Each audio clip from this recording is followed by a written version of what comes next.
Les autres menus de l'interface de création. Donc, on a le menu en bas, le menu, ce que j'appelle le menu bas. Je vais vous montrer à quoi correspond chaque bouton, à quoi il sert et comment l'utiliser. Ici, vous avez donc vos différentes pages. Quand on utilise ce menu, parce qu'on peut aussi ne pas l'utiliser, pour se déplacer de page en page, on clique sur la page sur laquelle on veut se rendre.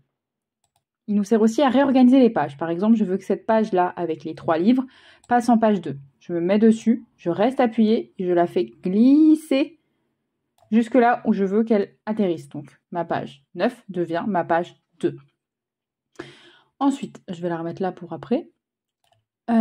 Ensuite, lorsque vous cliquez sur les 3 petits points qui apparaissent sur chaque page, vous avez différentes choses. Vous pouvez renommer la page.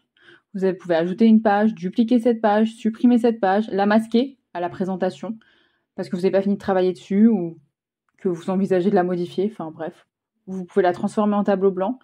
Ajouter une transition puisque vous avez 2 modes de lecture quand vous présentez la lecture où ça lit tout seul et la lecture où c'est vous qui appuyez sur les flèches. Voilà. Vous pouvez mettre des remarques, des choses à retravailler, bon, voilà. Ça, c'est votre organisation de travail, on va dire. Ça, c'est toutes les fonctionnalités, toutes les choses que vous pouvez faire avec chaque page. Vous avez aussi notes. Très pratique, les notes. Ce sont les notes qui apparaîtront dans la vue présentateur. La vue présentateur fera l'objet d'un autre tutoriel. Donc, ce sont les notes que vous verrez vous, mais que vos auditeurs, donc vos élèves, ne verront pas.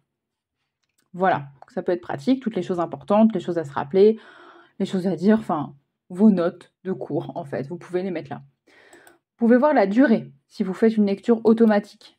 Elle apparaît là. Là, pour le moment, ça dure 49 secondes, si vous cochez durée. Vous avez minuteur qui ressemble à ça. Je vous avoue, je ne comprends pas bien à quoi ça sert là. Peut-être pour s'entraîner, éventuellement. C'est très pratique en vue présentateur dans certains contextes, mais là, bon, moi je l'utilise jamais quand je suis en train de créer mes canevas, mais bon, c'est vous qui voyez. Là, je la désactive. Là, vous avez le zoom. Vous avez la vue en gris pour voir toutes vos pages d'un coup. Vous avez le plein écran là. Voilà. On va remettre en taille normale. Ensuite, le menu en haut, ici. Alors, ce menu-là va changer suivant ce sur quoi vous travaillez. Là, vous voyez, c'est toute ma page qui est sélectionnée. On vous dit que ça dure 5 secondes. Si vous voulez allonger la durée sur laquelle la page va, la présentation va rester lorsqu'elle sera en lecture automatique, vous pouvez soit ici, cliquer là et modifier le timing, donc jusqu'à 30 secondes. Vous pouvez aussi l'appliquer à toutes les pages. D'un coup, vous modifiez tout d'un coup, comme ça, vous êtes tranquille. Sinon, l'autre solution, c'est dans le menu du bas. Cliquez sur votre page. Et là, vous... Ah mince, évidemment, ça ne veut pas là. Vous avez possibilité de l'étirer, mais allez savoir pourquoi. Là, ça ne veut pas, parce que j'ai modifié là-haut, donc là, il ne veut plus me le faire d'en bas. Bref. Mais bon, le plus simple, pour bien maîtriser, c'est quand même de modifier le timing ici. Vous pouvez modifier la position d'un élément. Est-ce que vous voulez que ça, là, le texte, soit au premier plan, au deuxième plan? Ça, c'est la position. Donc, quand c'est ma page entière, vous avez modifié une photo. Donc là, on verra plus tard comment ça marche. J'ai dit on verra plus tard comment ça marche. Vous pouvez retourner un élément. Bref, bidouiller, changer les couleurs, animer. Tout ça, il faut vraiment bidouiller un peu pour voir ce que vous pouvez faire. Quand vous êtes sur un texte, vous pouvez changer la police, la taille de police, la couleur, mettre en gras, en italique, en barré, en sachant que gras, italique et souligné, barré, c'est pas admis par toutes les polices d'écriture. Voilà, là, celle-là, par exemple, elle n'admet pas le barré et l'italique. L'italique et le gras, pardon.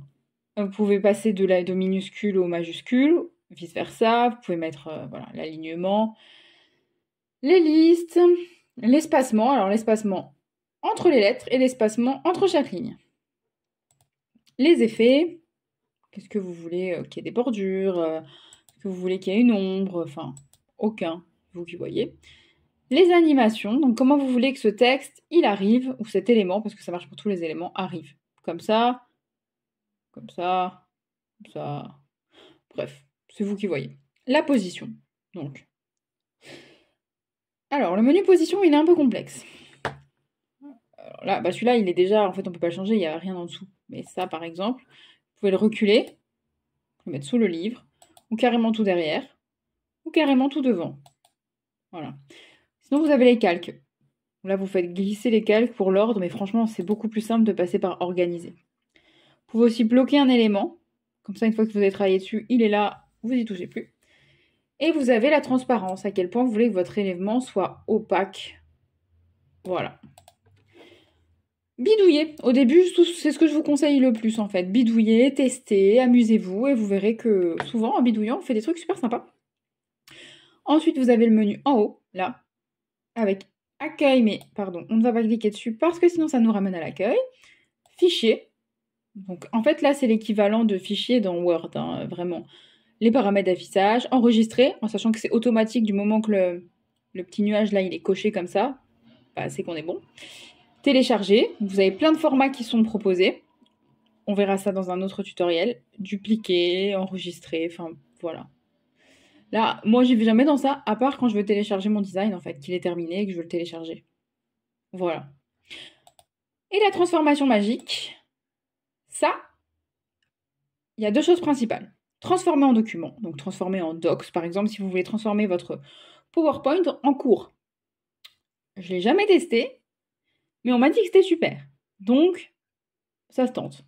La traduction, si vous voulez, par exemple là, mon projet là, ma présentation, pardon, mon modèle était en anglais, je peux le traduire en français.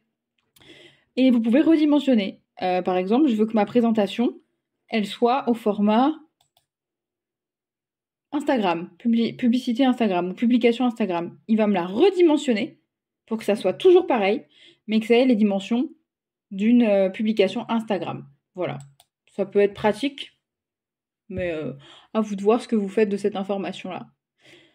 Voilà pour les principales fonctionnalités du menu de la barre en haut et du menu en bas.